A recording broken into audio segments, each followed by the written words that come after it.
भावनेला बळी पडू नका असं आवाहन अजित पवारांनी मतदारांना केलंय। तर ही निवडणूक भावकीची किंवा गावकीची नाहीये, तर मोदी विरुद्ध गांधी अशी आहे असंही त्यांनी म्हटलेलं आहे। दरम्यान सुप्रिया सुळेंनी देखील जिंकण्याचा निर्धार व्यक्त केला।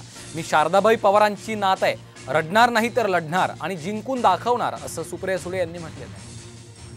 मी राज्यात सांगतोय, सगळीकडे सांगतोय, ही गावकी भावकीची निवडणूक नाहीये। ही निवडणूक देशाचं भवितव्य ठरवणारी आहे। 140 कोटी जनतेचा कारभार उद्याच्या 5 वर्षाच्या करता कोणाच्या हातामध्ये मजबूत राहील, कोण देशाला एक नवी दिशा देईल।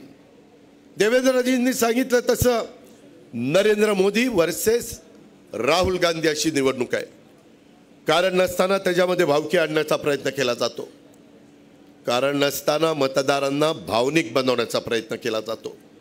मग कोणीतरी म्हणले रडत बसतील, ओ आम्ही शारदाबाई पवारांची नात आहे। मी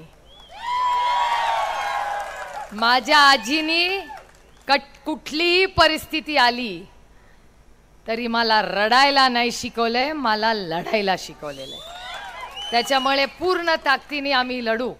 आणि बघा माझ्या पांडुरंगाची इच्छा, माझ्या पांडुरंगांनी काय मला चिन्ह द्यावं, तर तुतारी वाजवणारा माणूस।